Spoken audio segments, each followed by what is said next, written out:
Entonces, bienvenidos este viernes 17 de septiembre. Se nos está yendo rápido el año. Bueno, y espero que hayan tenido unas bonitas fiestas patrias, ¿verdad? 200 años ya de vida independiente después de la colonización. Perdón, de ser colonia española ya a ser un país como tal. Entonces, pues es algo de sentirnos orgullosos, pero también rescatar nuestra herencia indígena, también nuestra tradición de quienes estuvieron antes de la colonización española aquí, y defender, por supuesto, nuestro sistema democrático, ¿verdad? Que gozamos, gracias a Dios. Ustedes han visto ahí todas las situaciones que han pasado en otros países.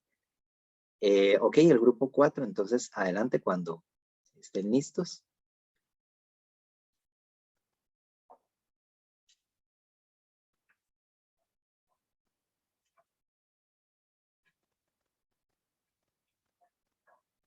Voy a quitar aquí mi video para dar paso a los compañeros.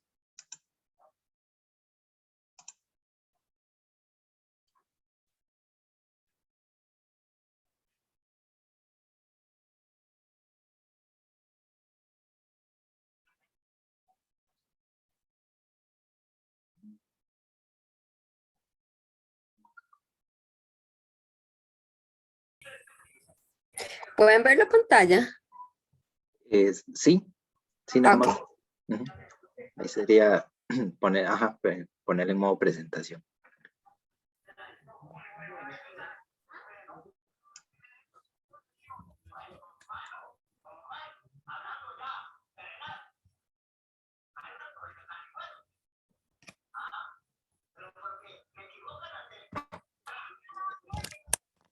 No sé si es mi internet o...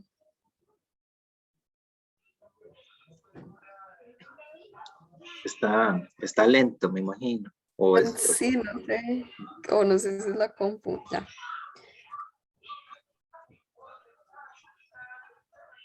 a veces la computadora se queda media ahí pensando. Sí, como con el Zoom y la presentación. Ujú. Bueno, buenas tardes. El tema de mi compañera Jamie Montoya y mi persona, Priscila Elizondo, es sobre las teorías de los sistemas alejados del equilibrio. Quisimos poner esta cita que fue de Bertalinffy de 1972, que fue más o menos cuando, bueno, en los años 60 empezaron a estudiar sobre esta teoría. Esta cita dice, o frase, la naturaleza interdisciplinaria de los principios, conceptos y modelos aplicables a los sistemas brinda una posible vía para la unificación de las ciencias. Más adelante vamos a ver cómo de qué trata toda esta teoría. Bueno, una pequeña introducción al tema es que aunque han sido diversas las aproximaciones que han intentado atrapar el fenómeno organizacional, aún no existe un conjunto estructurado y sistemático de conocimientos científicos de las organizaciones capaz de explicar en toda su magnitud.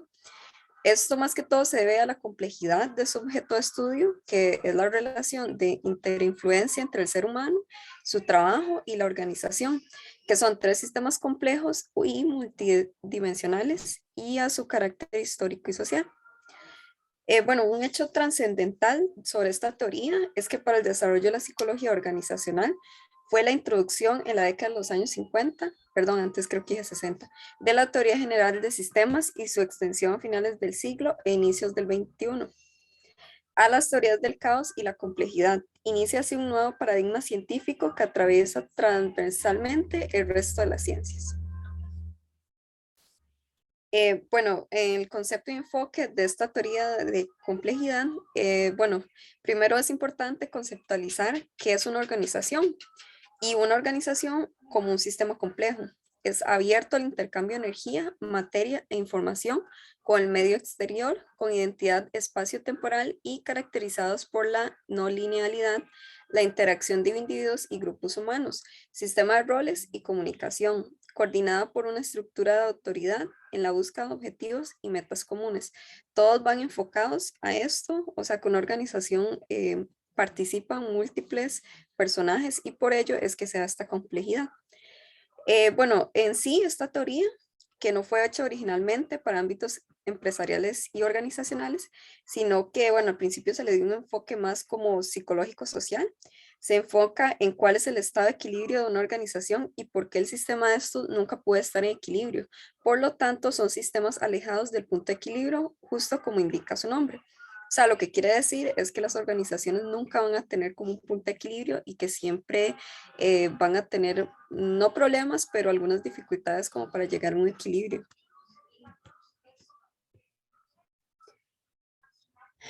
Ok, y bueno, una de las características de esta teoría es que esta teoría nos permite entender la evolución hacia el orden dentro de la inestabilidad y la incertidumbre de los sistemas caóticos. Además, un autor, Navarro 2001, afirma que las organizaciones son caóticos, alejados del equilibrio, con capacidad de autoorganizarse, cuyas características son su inestabilidad, su carácter no lineal en los que el azar juega un papel importante, provocado que sean imprescindibles, proliferando la incertidumbre y los fenómenos autoorganizativos. La inestabilidad se presenta como una valiosa fuente de creatividad y desarrollo como potencial de cambio y evolución hacia formas de organización más complejas. Y bueno, aplica esta teoría al contexto actual o más bien cómo lo aplican algunas organizaciones o algunas empresas. Actualmente se utiliza y bueno, el motivo principal es que las empresas siempre están en una búsqueda de un equilibrio entre lo que producen y lo que venden, para así no producir más de la cuenta y desperdiciar o producir menos de la cuenta, y dejando a potenciales clientes sin su producto. Pero igual un equilibrio perfecto es prácticamente imposible de conseguir. O sea que muchas empresas tienen su producto, lo venden y es ahí donde llega su complejidad porque todos como equipo deben organizarse para cumplir las metas, pero obviamente pueden haber factores externos, como por ejemplo la pandemia, que no permita llegar como a ese punto de equilibrio para una empresa. Entonces es prácticamente, como lo dice, imposible de conseguir.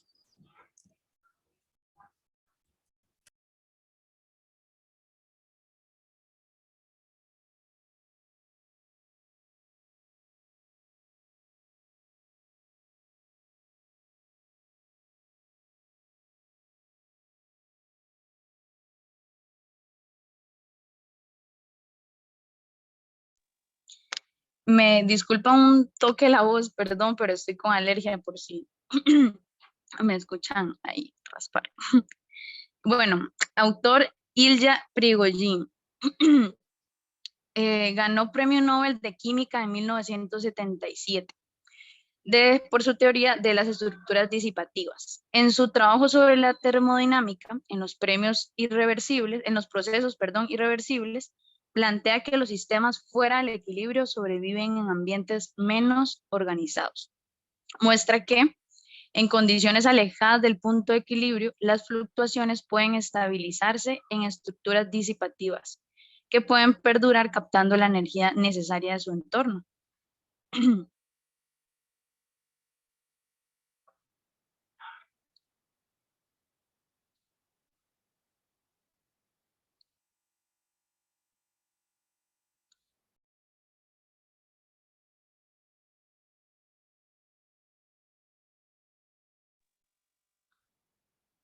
Bueno, y está estado de equilibrio versus el estado de no equilibrio. En el estado de equilibrio todo es lineal, existe una sola posibilidad o solución. Y en el estado de no equilibrio, las ecuaciones no son lineales. Y hay muchas propiedades posibles.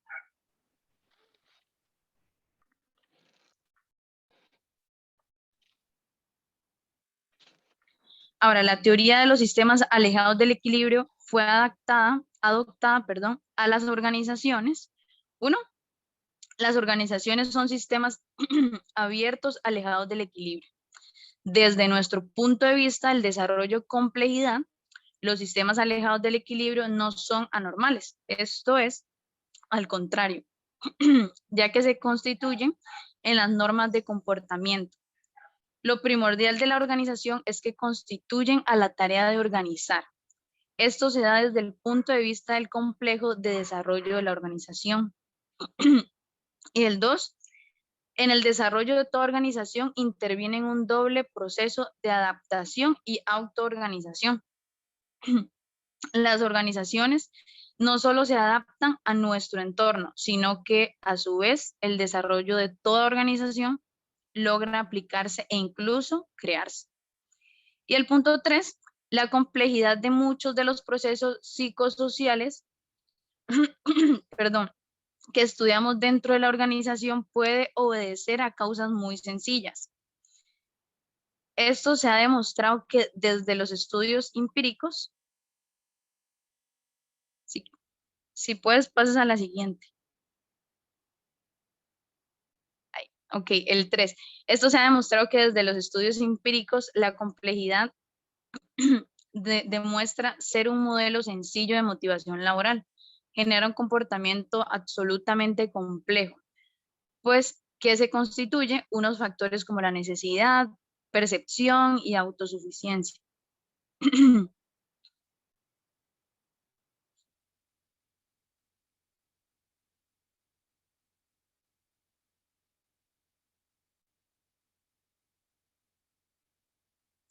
Bueno, teoría de los sistemas. Los sistemas para funcionar tienen que estar alejados del equilibrio. Ser un sistema de alta complejidad tiene una gran dinámica que necesita no estar en equilibrio. Lo equilibrado es estático. Cuando se equilibra, se muere. Y ya ha señalado que el tiempo es el factor, es factor determinante en la complejidad de cualquier sistema. Y ha introducido así la idea de sistemas alejados del equilibrio. Desde este punto de vista, la complejidad supone la ausencia de equilibrio, el reconocimiento de carácter inestable o dinámico del equilibrio. Y para concluir, la mejor forma de organización es la que pueda adaptarse y autoorganizarse. Y muchas gracias por su atención. Ok, gracias chicas, perfecto. Bueno, con esto nos daba un punto de referencia y una contextualización de efectivamente la complejidad de nuestros sistemas sociales y cómo las organizaciones pues interactúan con todas esas variantes, todos esos elementos en el entorno. Hoy estábamos, por ejemplo, en una pequeña charla sobre comités municipales de emergencias a razón de las época lluviosa y ahora la emergencia por pandemia. Y aquí se nos ejemplifica muy bien eso. O sea, ningún sistema va a estar nunca equilibrado. Siempre hay una dinámica constante. En el tema de emergencias, por ejemplo, tenemos un momento de paz en donde tratamos de organizarnos, los diferentes comités, las diferentes áreas, por ejemplo, albergues, insumos, comunicaciones, logística, pero al momento de abordar una emergencia como tal, ¿verdad? Una alerta naranja, una alerta roja, es caótico. Es caótico, pero la misma complejidad de la organización que nos pide la Comisión Nacional de Emergencias a través de la gestión del riesgo local hace que tratemos de ponernos en sintonía y abordar todas esas variables que están moviéndose. Sacar personas a albergues, habilitar los albergues, buscar insumos, buscar alimentos, rescate, etc.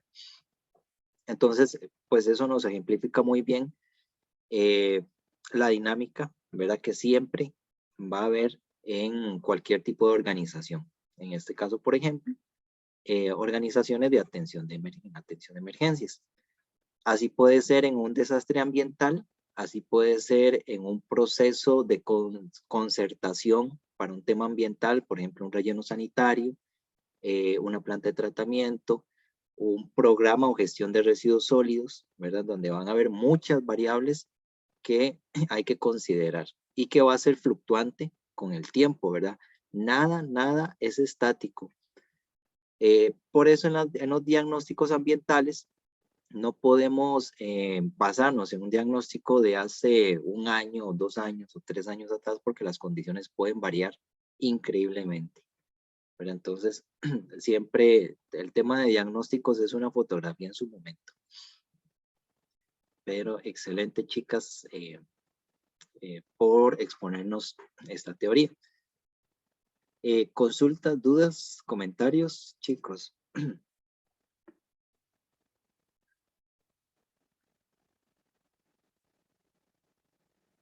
¿Todo bien? ¿Todo claro?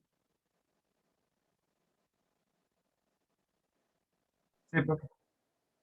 Podemos hacer un quiz de modelos matemáticos de la teoría del caos.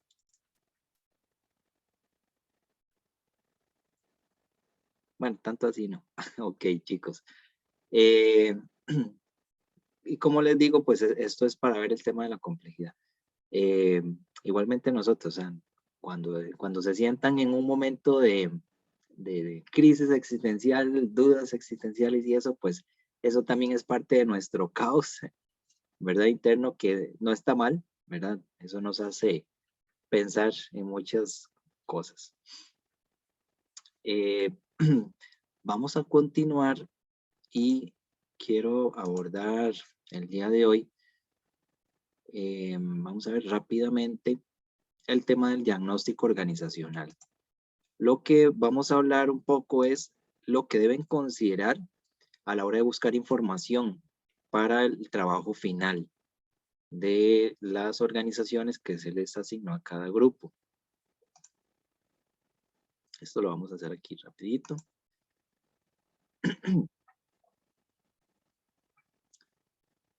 Ok, chicos. ¿Pueden ver la presentación? Sí. Sí, profe. Sí, profe.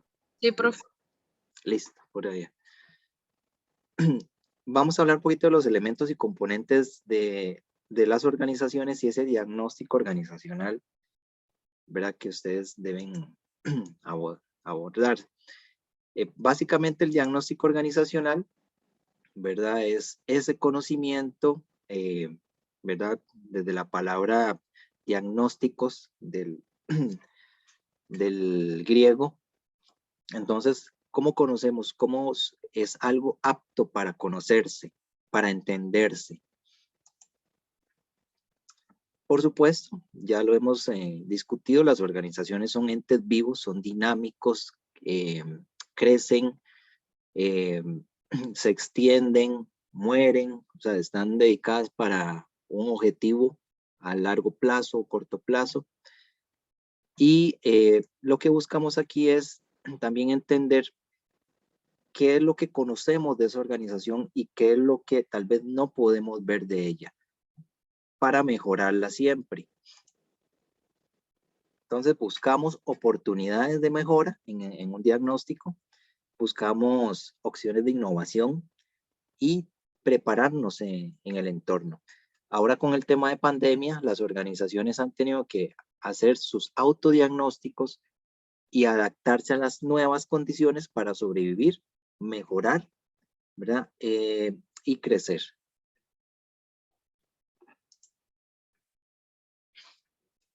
El diagnóstico en sí también nos provee información a los directivos, ¿verdad? Que no se había tenido en cuenta para tomar decisiones importantes o para negociar. Esto aplica mucho para lo que son asociaciones de profesionales, para gremios, ONGs, proveedores, clientes, fabricantes, etc. Entonces, buscábamos conseguir nueva información para esa mejora continua. ¿Qué debe considerar un diagnóstico organizacional? Me voy a referir aquí rápidamente en esto y por supuesto la presentación les queda. Pero ustedes deben preguntarse, ¿cuál es el contexto político y económico de esa organización? ¿Cuál es su mercado en la región, en el país? ¿Verdad? Si la organización que se les asignó tiene un alcance local o es un alcance nacional o es un alcance regional, Latinoamérica. Entonces, dentro de la información que podrían estar buscando, bueno, ¿cuál es la visión que tiene esa organización a 5 o 10 años, qué tanto busca crecer, cuál es la estabilidad que tiene en la parte social o económica, si tiene algunos incentivos en sus actividades, si ha mantenido un crecimiento constante o de cierta forma ha decrecido recientemente. ¿Qué creencias hay en la dirección y qué objetivos persiguen? Estos objetivos que persiguen son los objetivos estratégicos.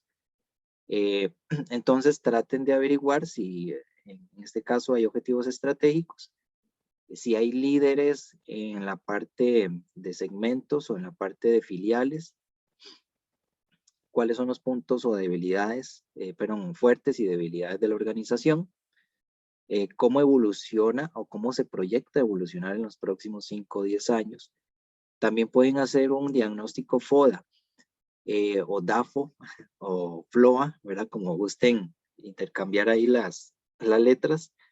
Yo les compartí al chat de WhatsApp una herramienta muy interesante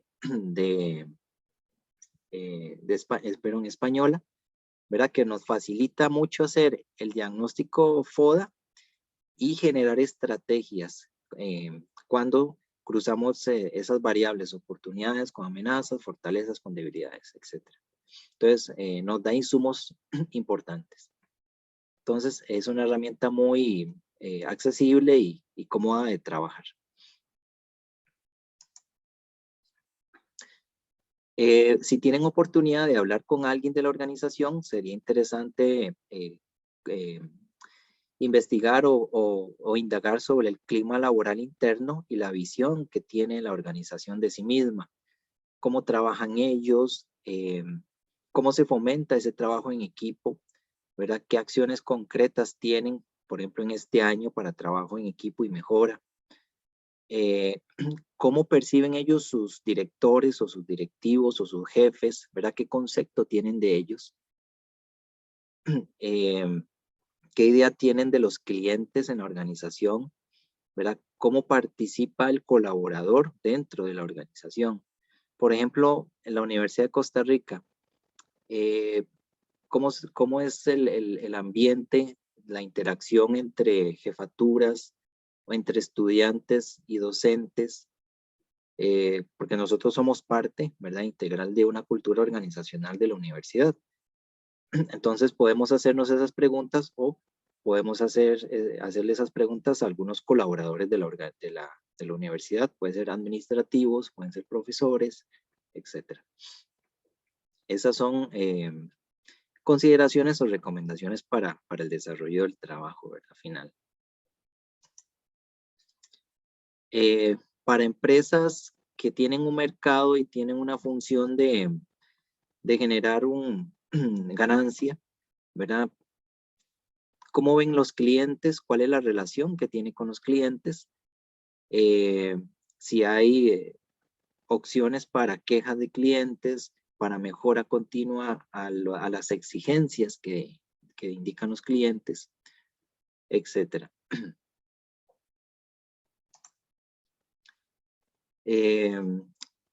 Igual, retomando el tema de las debilidades, fortalezas competitivas, pueden hacer un FLOA, un DAFO o un FODA, ¿verdad? En esa parte del trabajo final. Los medios de comunicación que tiene esa organización, cómo se comunica con los demás actores involucrados, ¿verdad? Tiene página de Facebook, tiene una página formal en la web, tiene medios WhatsApp o Instagram, otras formas de comunicar la visión y la misión de la organización, la cultura organizacional de la organización, cómo se comunica. La Universidad de Costa Rica, ¿cómo se comunica con nosotros? ¿Qué medios utiliza para comunicarse con estudiantes, con profesores, con administrativos? Una organización transnacional, ¿verdad? ¿Cómo se proyecta hacia el cliente? ¿O qué medios utiliza? Entonces, eso también lo podrían estar analizando y buscando.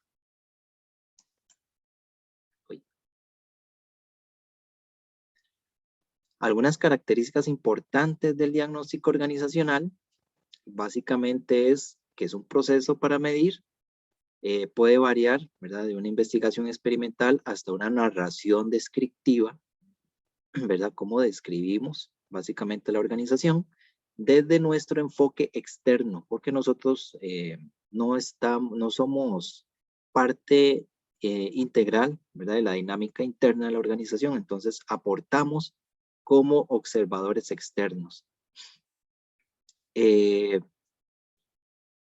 Los objetivos para describir o establecer las relaciones entre variables de la organización, los conocimientos que hay ahí, cómo entendemos, ¿verdad? La información que se da, cómo se modifica la organización. También, por supuesto, el diagnóstico permite ver un proceso sistémico de participación de actores, de grupos de interés, donde tenemos dueños, tenemos administración, tenemos colaboradores, ¿verdad? Más que empleados, colaboradores, investigadores, clientes, etcétera, consumidores. Es un proceso humano altamente influenciado por variables subjetivas, porque aquí tenemos mucho lo que son opiniones, percepciones, valores, prejuicios que tiene cada uno de nosotros a la hora de participar dentro de una organización.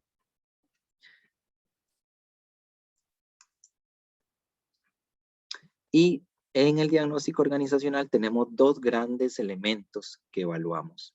Evaluamos las estructuras formales de la organización, organigramas, diagramas de flujo, instrucciones, reglamento interno de comportamiento, y tenemos las personas. Las personas en el sentido de cómo visten, cómo se comportan dentro de la organización, qué pueden hacer y qué no pueden hacer, qué mitos hay dentro de la organización, cuál es la comunicación informal que hay dentro de ella. ¿Vamos bien por ahí?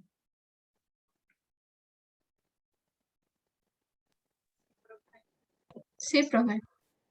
Ok.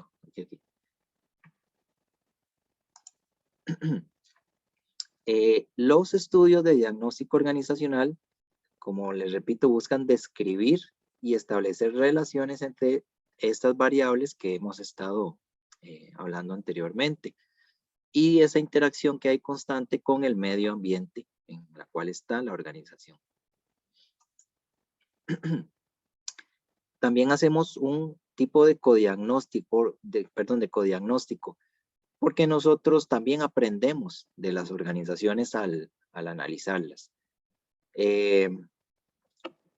Tenemos diversos autores que coinciden que este es un carácter sistémico, ¿verdad? Como lo hemos estado viendo y los compañeros lo han anotado bien. Hay una perspectiva de diagnóstico organizacional que se centra en un proceso con diferentes actores sociales, con diferentes sistemas, diferentes grupos de interés, y también aportamos nuestra visión o lo que creemos saber de la organización y aprendemos situaciones que desconocíamos a la hora de hacer el diagnóstico. Algunas variables, determinantes importantes del diagnóstico organizacional. El interés estratégico de la organización, ¿verdad? ¿Por qué la organización quiere hacer un diagnóstico? Para mejorar en el mercado, para ser más competitivo, para reestructurar, etcétera. Hay muchas finalidades en las cuales una gerencia quiere hacer un diagnóstico organizacional. Tenemos también el marco teórico del investigador, ¿verdad? La referencia teórica que él maneja, ¿verdad? Y por supuesto que va a influir en ese diagnóstico. Entonces tenemos dos formas de hacer un análisis, desde la parte subjetiva y de la parte objetiva. Y en esto entra también mucho los supuestos, ¿verdad? Que están dentro de la organización. Que ahí también tenemos que ver cómo los interpretamos, porque al final de cuentas son parte de la cultura organizacional, de lo que el colaborador o los actores en la organización absorben de esa organización. Internamente, mitos, ritos que se tienen. Por ejemplo, ¿quién viste mejor? Qué sé yo, en el área de bodega. Bueno, ¿cuáles son los ritos en un área de bodega de una organización? Todos se sientan a tomar café a tal hora, precisamente todos los días. O se comparte algo en el almuerzo, cada uno lleva sus cositas. Eso en el tema de ritos.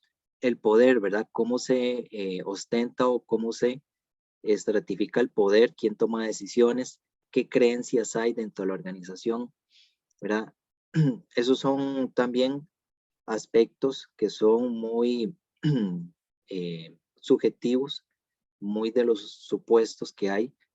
Y están los procedimientos observables que, como les digo, son normas, procedimientos, formas de hacer la labor que ya están estructurados, ¿verdad? Para generar una línea de acción o generar calidad en un proceso. Esos ya están definidos, ¿verdad? Y se siguen simplemente. Indicadores, controles, mediciones, etc. Tenemos dos grandes áreas de interés para las organizaciones. Como les repito, tenemos lo que son estructuras y procesos técnicos y lo que son personas y procesos humanos. En las estructuras y procesos técnicos tenemos procesos productivos, la parte de administración, servicios, estructura organizacional, finanzas, contabilidad, tecnologías en las cuales se utiliza la organización. En la parte interna y en el medio externo tenemos lo que son productos que se ponen a disposición, ya sean productos físicos o un servicio, conocimientos, los mercados, ¿verdad? A los cuales estamos orientando eso, tecnologías que existen, cuál es nuestro marco regulatorio para hacer nuestra actividad, el mercado laboral al cual estamos orientados. Y en la parte de personas, procesos humanos, en lo que les decía, tenemos procesos de recursos humanos, cómo seleccionamos el personal, qué buscamos de esa persona, que sea proactiva, que responda a la presión, ¿verdad? Que sea eficiente, que tenga algún conocimiento particular, buenas relaciones interpersonales, etc. En el tema de la evaluación de desempeño, ¿verdad? ¿Qué elementos utilizamos para evaluar el desempeño de una persona? Tanta producción, tanta porcentaje de ganancias, de ventas, remuneraciones que se hacen. Y en el comportamiento organizacional, que más adelante lo vamos a ver en el curso, vamos a ver los diferentes tipos de poder, los diferentes tipos de liderazgo que hay en una organización, pública o privada. La importancia del trabajo en equipo, de la motivación, qué motiva a un equipo o a un grupo de personas, cómo se comprometen con los objetivos de la organización. Por ejemplo, si vamos a ver, para una empresa de venta de equipo de cómputo, bueno, ¿cuál es el compromiso? Crecer 5% en ventas para este año, ¿verdad? Entonces, todo el mundo se compromete con eso. La cultura, el clima, la comunicación. Por ejemplo, en organizaciones muy técnicas como bufet de abogados, firmas de ingeniería, etcétera, hay una jerga especializada, ¿verdad? De las cuales ellos entienden. Entonces, son formas de comunicarse entre ellos.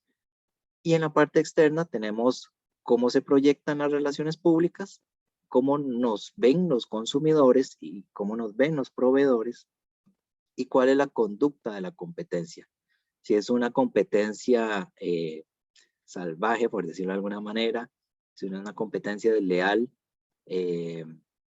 etcétera. Entonces, esas son las áreas en las cuales nosotros podemos enfocar el diagnóstico organizacional. Estos son guías, ¿verdad? No es que tengan que hacerlo todo, pero es para orientarlos sobre qué información pueden ir buscando y analizando también.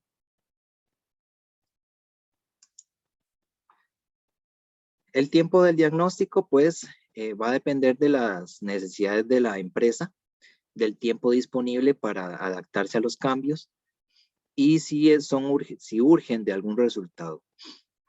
Por ejemplo, un diagnóstico organizacional para una empresa de coches o de automóviles, puede ser que a ellos les interese ver, bueno, cómo me voy a adaptar a las nuevas exigencias del mercado en el tema de sostenibilidad. Entonces, ¿qué tan rápido puedo transformar mi fábrica de coches a combustión a ofrecer gamas o modelos eléctricos? ¿Verdad? Entonces, ¿cuál es la urgencia de eso? ¿Cuál es mi público meta? ¿Y cuánto voy a crecer en ese mercado? Entonces, hago un diagnóstico organizacional para ver qué tengo que cambiar, cómo está la cultura en ese tema, cómo nos ven los proveedores, qué proveedores tengo, cómo nos ven los clientes en cuanto a la marca. Y aquí es importante también cuando hagamos un diagnóstico, sea o sea ambiental, social, la ética. Recuerden que si van a contactar a alguien que les va a dar información de la organización, les va a dar acceso a esa información, tienen que garantizar la confidencialidad y la objetividad de esa información. Manejarla muy profesionalmente, ¿verdad? Porque ellos les están dando la confianza de brindarles información importante. Esa es la confianza del investigador, ¿verdad? Que ustedes deben proyectar. ¿Vamos bien por ahí? Sí, profe. Ok. Que no se me duerma. Como les repito, esta parte de ética y acceso a información no es solo para esto, es para cualquier diagnóstico que ustedes puedan hacer o cualquier trabajo de investigación. Y por supuesto, sobre la ética, siempre tengan presente la buena intencionalidad de todas las partes, ¿verdad? Porque tenemos que promover siempre en empresa pública y privada transparencia, honestidad, intercambio de información.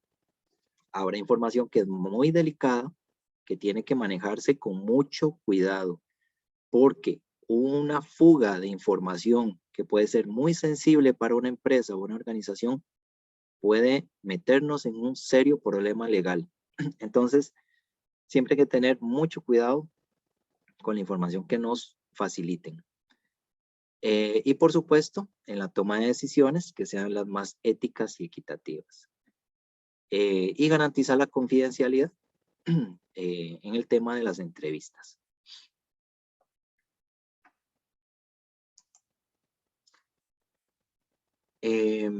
También, por supuesto, hay que explicar a los participantes los objetivos y el propósito del estudio o el diagnóstico. Eso nos va a generar confianza. Por ejemplo, cuando ustedes van a hacer algún trabajo de investigación, en una empresa tienen que dejar muy claro que es para fines académicos, ¿verdad? Que nada de la información que les facilite una empresa u organización va a ser utilizada para otros fines o va a ser expuesta de forma irresponsable. Por ejemplo, si ustedes están haciendo una investigación sobre accidentabilidad y ellos les dan indicadores de accidentes, etcétera, pues es para hacer un análisis, ¿verdad? No es para exponerlos en el sentido, bueno, es que esa empresa tuvo 5 accidentes muy graves en tal periodo de tiempo, ¿verdad? Y lo publican o así, ¿no? Hay que tener mucho cuidado y ética en los datos que nos brinda alguien.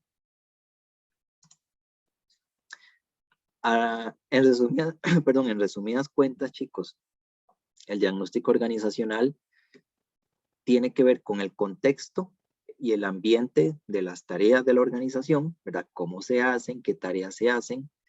Tiene que ver con los objetivos y los estratégicos de la organización, que toda organización formal debe tener sus objetivos estratégicos. Tenemos que ver con individuos, ¿verdad? Dentro de la organización. el tema de motivación, comportamientos, si están satisfechos o no, si hay grupos que se forman dentro, el grupo de secretarias, el grupo de mecánicos, el grupo de contabilidad, por ejemplo. Si en una organización hay un equipo de contabilidad de papi fútbol o de fútbol, ¿verdad? Todo eso es importante analizarlo porque son expresiones muy internas y propias de esa organización. Si un colaborador sufrió una pérdida, bueno, si hay algún gesto de solidaridad dentro de la organización y se reunieron para hacer una rifa, para ayudarle con un diario, etcétera. Eso es importante. Parte de la cultura organizacional. O si no existe de plano esas buenas intenciones y solidaridad en una empresa.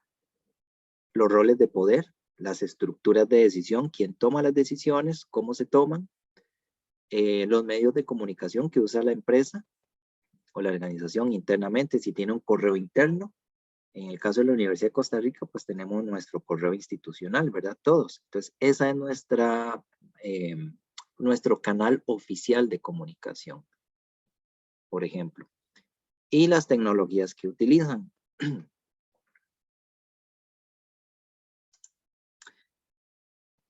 Consultas, dudas, igual dejo la presentación en mediación para que de todo lo que les he indicado, pues tomen tips para ir buscando cierta información.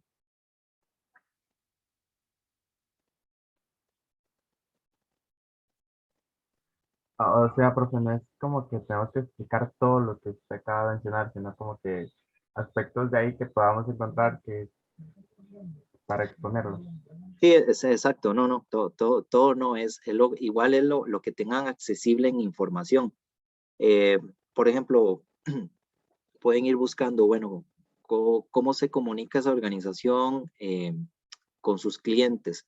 Ah, mira, tienen una página en Facebook que está actualizada, ¿verdad? Tienen también otras redes sociales, tienen un área de chat con el cliente.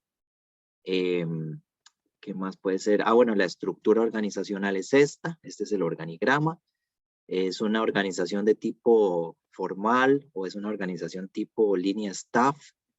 Es una organización especializada, por ejemplo, que es la caracterización interna. Tiene libro de marca. El libro de marca después lo vamos a ver. Entonces, su logotipo oficial es este. Usan este membrete. Tienen espacios para compartir dentro de la organización. Hay una asociación de empleados dentro de la organización. Tienen un día de compartir, no sé, por año, etcétera, ¿verdad? O sea, de todo lo que les dije, si ustedes ven que hay información de esos temas, pues la indican en el diagnóstico.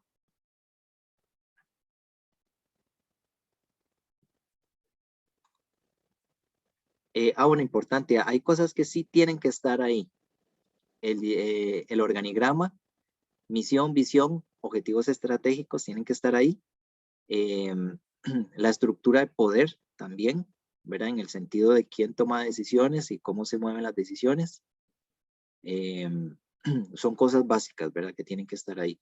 ¿Cuándo fue fundada la organización? ¿Cuántos empleados tiene? ¿Cuáles son sus correos electrónicos, números de teléfono, dirección, etcétera? Eso sí es información básica.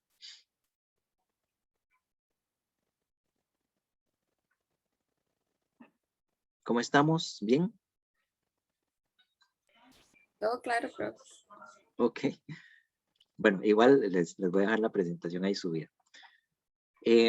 Ok, visto esto, dicho esto, voy a avanzar un poquito en otro tema que me interesa y les voy a dejar una lectura referente a este tema. Y les voy a subir para la próxima semana unos temitas de exposición de grupos, ¿verdad? Recuerden,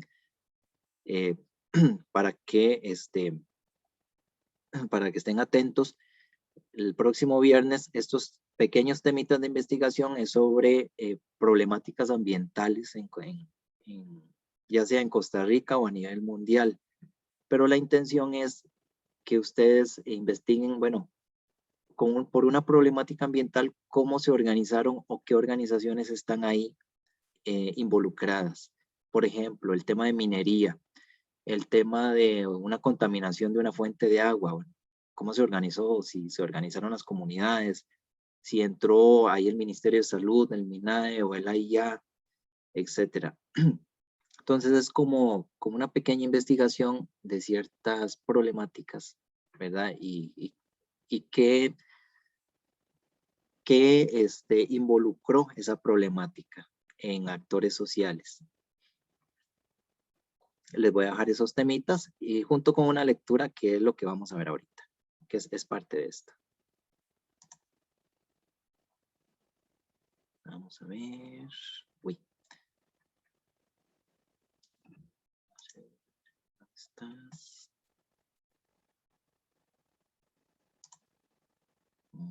Aquí está.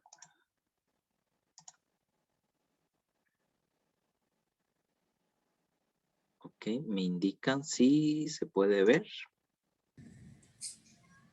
Sí, profe. Sí, gracias, perfecto.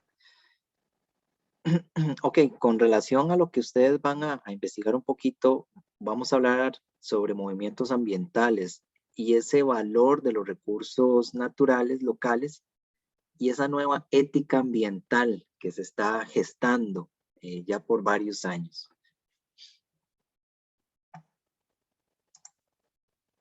Ok, dicho esto, tenemos que pensar primero, bueno, ¿qué es un movimiento social? ¿Verdad? ¿Por qué surgen los sociales?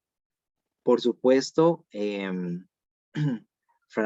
Franceschi y Hani Barrantes y María Ivette han indicado que es una fuerza movilizadora que busca cambiar algo, modificar algo, sacarnos de esa zona de confort y modificar las estructuras económicas, sociales, culturales, ambientales que han estado cierto tiempo existiendo. Entonces, esa necesidad de hacer un cambio, ¿verdad? Surge dentro de la sociedad y nos obliga a movilizarnos. Hay diferentes luchas sociales que se han gestado, ¿verdad? Que buscan eso, sacarnos de ese estaticismo, porque puede ser que un modelo ya no funcione, porque las condiciones ambientales, las condiciones del entorno o sociales cambiaron y ya no responde a las nuevas exigencias. Eso nos hace generar movilización social. En ese sentido, los movimientos sociales, ¿verdad? Son organizaciones mediadoras y son agentes de cambio.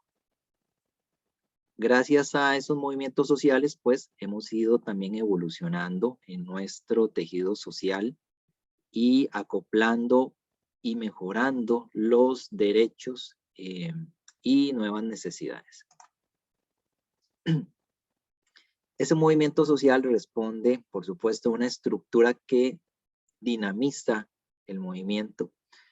En el caso de los movimientos ambientales, ¿verdad? Se expresan a través de una gran cantidad de organizaciones y eso nos permite ver que son sumamente heterogéneas, ¿verdad? Hay representaciones de diferentes intereses, de diferentes organizaciones, ¿verdad? Que se mueven alrededor del tema ambiental.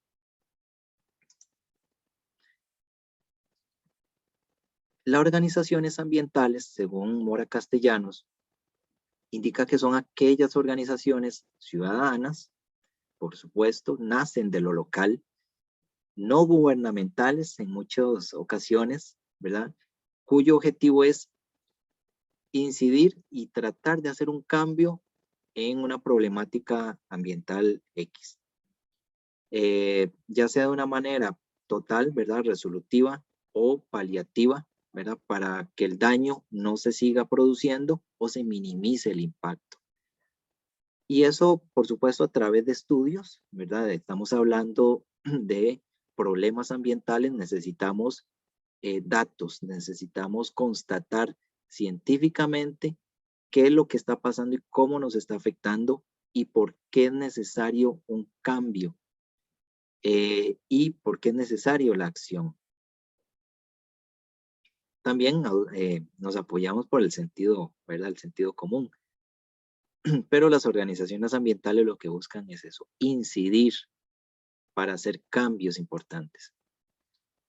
Ustedes han visto ahora con todo el tema de plástico de un solo uso, Mar Viva ha sido una organización, una ONG que ha impulsado mucho de los cambios en políticas nacionales. Tenemos el tema del rechazo de bolsas, plástico de un solo uso, pajillas, vasitos de agua, plásticos, etc. Entonces, eso ha permitido, pues, ir avanzando en modificar actitudes dentro de la población y en presionar al comercio, ¿verdad? Para que ya no siga dando bolsas así nomás, o de nuevos productos que sean de menos impacto para el ambiente. Ahora recientemente con la ley que se promulgó para eliminar el estereofón, poliestireno, en envases de comida, ¿verdad? Es un gran logro. Ahora la clave o el reto es de que se esté aplicando, ¿verdad? En todo el país. Otro ejemplo importante es con la ley de tabaco, la ley 9028, impulsada por organizaciones, ¿verdad? Que técnicamente han demostrado que el fumado tiene un impacto sumamente grande en la salud pública, en los sistemas de salud y en nuestros estilos de vida. Entonces, como esa presión de datos científicos, lógica y acción han hecho que se promulguen leyes antitabaco, no solo en Costa Rica, sino en muchas otras partes del mundo.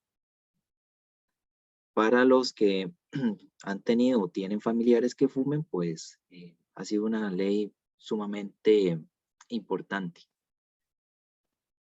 Ustedes tal vez ahorita no lo recordarán, pero antes de la ley de tabaco en el 2009, 2010, pues ni se podía estar en un restaurante o en un bar, ¿verdad? Porque todo el mundo fumaba y era esas nubes de humo de cigarrillo que se le impregnaban a uno en la ropa y era terrible. Y ahora por dicha no. O en los buses, cuando la gente fumaba en los buses. ¿Me siguen? ¿Están por ahí?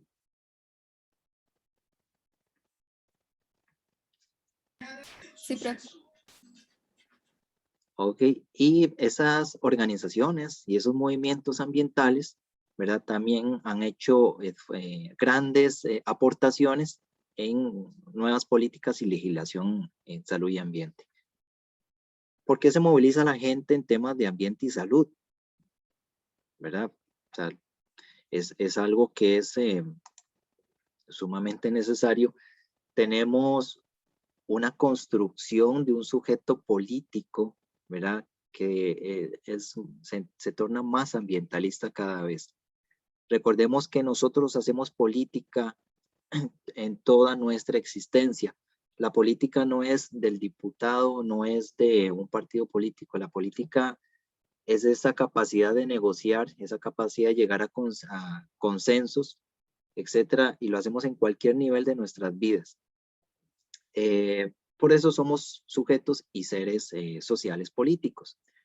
En estos últimos 40 años, ¿verdad? Ha sido clave en la evolución de las luchas ambientales y también fortalecidas por un colectivo activista que ha ido evolucionando y ha utilizado adecuadamente las redes sociales y las tecnologías para llegar a más personas. Ustedes no sé si recordarán cuando había retos de ir a un lugar o ir a una playa o ir a un parque y el antes y el después, ¿verdad? Se limpiaba y cómo quedaba después, ¿verdad? O esfuerzos de ir a limpiar playas ¿verdad? Entonces, ¿cómo concertamos voluntarios, ¿verdad? Que nos vayan a ayudar a través de redes sociales? Por supuesto que anteriormente los esfuerzos eran muy orientados a derechos humanos, ¿verdad? Porque había una necesidad en ciertos temas sociales que había que ir superando. Pero ahora el capital social se torna ambientalista por obvias razones. Tenemos una crisis ambiental que ha impactado y seguirá impactando no solamente en la parte de salud, sino la economía mundial. Esto ha hecho que más potencias mundiales reconozcan, ¿verdad?, el grave efecto negativo que tiene la variabilidad climática. En ese sentido, pues las luchas ambientales y las organizaciones en temas ambientales son plenamente justificables y tenemos información de sobra. La ONU estima, por ejemplo, 143 millones de migrantes climáticos, ¿verdad? No por guerras, sino por clima, al 2050. Y países que van a estar altamente impactados, por ejemplo, España, ¿verdad? En donde el tema de las olas de calor o fuertes lluvias y fuertes momentos de sequía, van a transformar su entorno drásticamente. Entonces, eso hace importante que estos países y organizaciones se tomen muy en serio todos estos acontecimientos y dinámica que está sucediendo actualmente. Como les repito, en estos últimos 40 años, pues la movilización ambiental ha ido en aumento.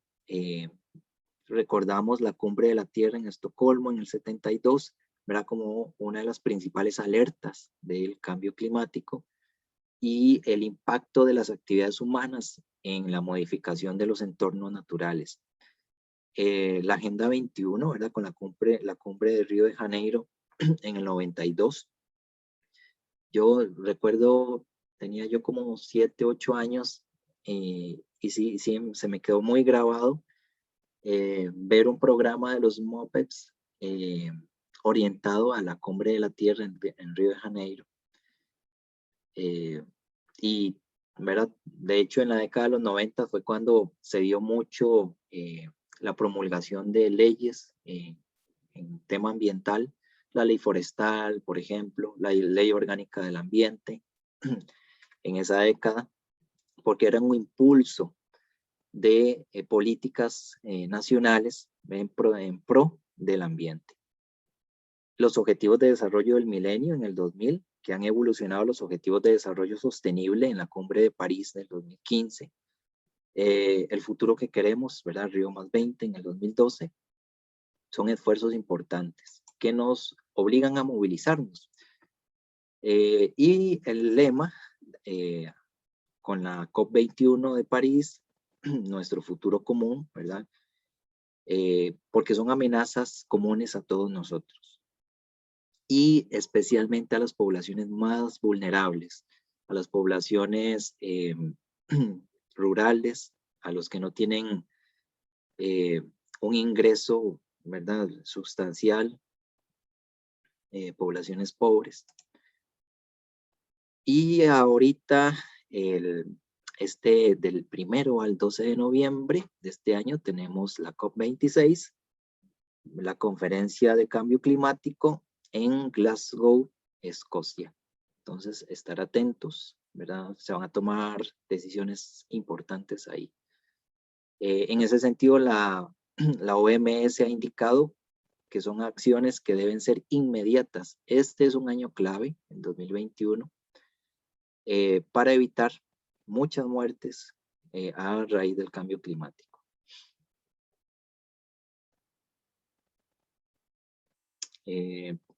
¿Algún comentario sobre esto? ¿Alguna consulta?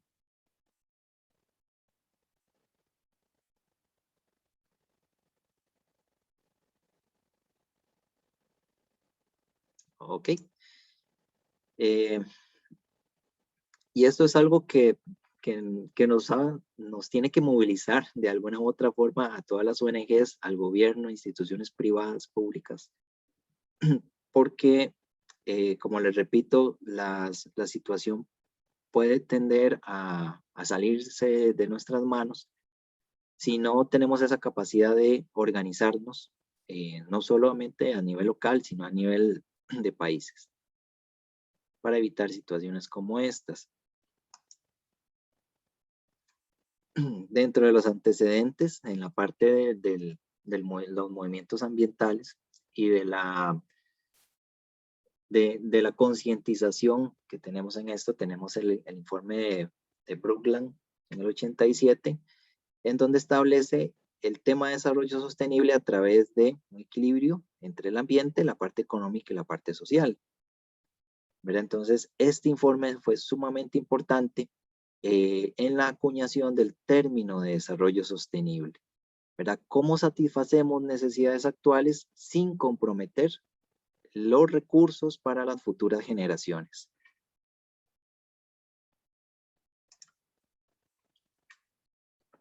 Esto nos obliga a repensar, ¿verdad? Y analizar que estamos ante una nueva institucionalidad. Ya no es el tema del capitalismo por sí mismo, sino que estamos ante una ética de sostenibilidad que va más allá de normativas, de políticas, porque se construye a través de 3 elementos importantes esta nueva ética de la sostenibilidad. Nuevos códigos de comportamiento que tienen que ser coherentes y eficaces, ¿verdad? En el tema de que, bueno, ya es raro o ya no es tan normalizado fumar en un espacio público, por ejemplo. O ya vemos incorrecto que tiremos basura o tiremos un vasito en la calle o estemos, o sea, la gente que fuma, que tire la coletilla al piso, ya eso nos hace sentir incómodos. Tenemos nuevos códigos de conducta en eso. Nuevas reglas que asumimos libremente nosotros, en el sentido, por ejemplo, de no podemos darnos el lujo de desperdiciar agua o de hacer desperdicio de algo. Y también nos identificamos como ciudadanos y consumidores y, por supuesto, los productores. ¿Ustedes llevan su bolsita reutilizable al supermercado? Yo sí. Ah, bueno, no se les olvida. o tienen varias ahí por si que a veces se les olvida, uno. Sí, es que igual ya en los supermercados no están dando las plásticas, igual de que yo siempre no. Sí, eso es parte también de, no sé si les pasa, yo sí lo hago, no sé si ustedes revisan las etiquetas de los productos.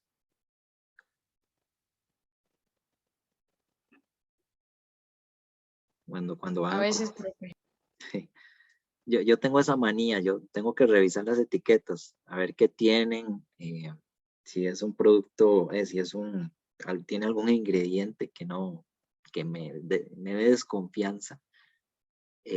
Una vez vi un documental sobre, bueno, creo que les he comentado sobre la pesca responsable y pesca sostenible, entre comillas, en el mundo.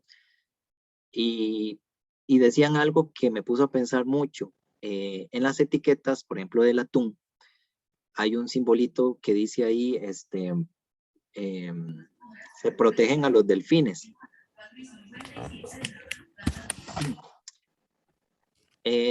Y el documental iba orientado a que a veces esas etiquetas que tienen esos sellos, la empresa los compra, básicamente. O sea, a veces no es tan cierto que no se maltrata o no se cazan o no se pescan delfines en la pesca de atún. Hay sellos, por ejemplo, de madera de plantaciones forestales, ¿verdad? Que a veces no son ciertas. A veces hay una gestión de venta de esas certificaciones. Entonces a veces uno se vuelve muy crítico de la publicidad que le venden en los productos. Entonces, por eso les digo, uno pasa revisando etiquetas.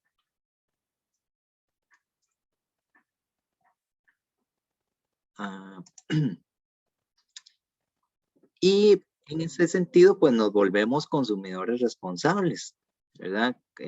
Como les repito, cambiamos y preferimos comprar a nivel local que en un supermercado, ¿verdad?, de una cadena grande. Preferimos productos frescos a transgénicos, ¿verdad? Las etiquetas tienen que indicar si es un producto transgénico o no. Lo que ahorita, ¿verdad?, que tratamos de hacer es evitar bolsas plásticas, pedir bolsas de papel o llevar nuestra propia bolsa. Llevamos nuestros propios recipientes, nuestra botellita de agua para tratar de evitar comprar botellas de agua plástica, etcétera. Entonces hay muchas actitudes, ¿verdad?, que vamos fomentando ahí. Y espero que ustedes también estén poniendo en práctica varios de estos tips, ¿verdad?, que socialmente estamos aceptando y estamos cambiando o forzando a las empresas a que se adapten a estas nuevas costumbres nuestras para minimizar impacto ambiental. Ok, chicos, vamos a dejarlo aquí para no saturar mucho la grabación. Y la próxima semana vamos a estar abordando algunos conflictos ambientales que les voy a dejar para que investiguen. Recuerden, solamente presentación, 10 minutitos, está bien, 10, 15 minutitos. Y les voy a compartir la lectura que tiene que ver con la continuación de este tema de movimientos ambientales, especialmente en Costa Rica. Hay algunas luchas ambientales que se han dado en nuestro país de la década de los 60s y 70s que motivan y explican nuestra participación activa en movimientos y esa lucha que tenemos por nuestros recursos naturales. No sé si hay alguna duda, consulta. Todo claro, profe. Ok, entonces les voy a estar subiendo hoy el material de hoy y la asignación para el próximo viernes. Que no se les olvide estar revisando. Y los que no han hecho réplicas o no han hecho su comentario sobre el tema de COVID-19 y el impacto en organizaciones y el teletrabajo, porfa, para que lo hagan, porque eso es parte de la evaluación, para que no pierdan ese puntaje. Ok, les deseo un buen fin de semana. Cualquier duda o consulta, pues me escriben, con mucho gusto ahí los atiendo.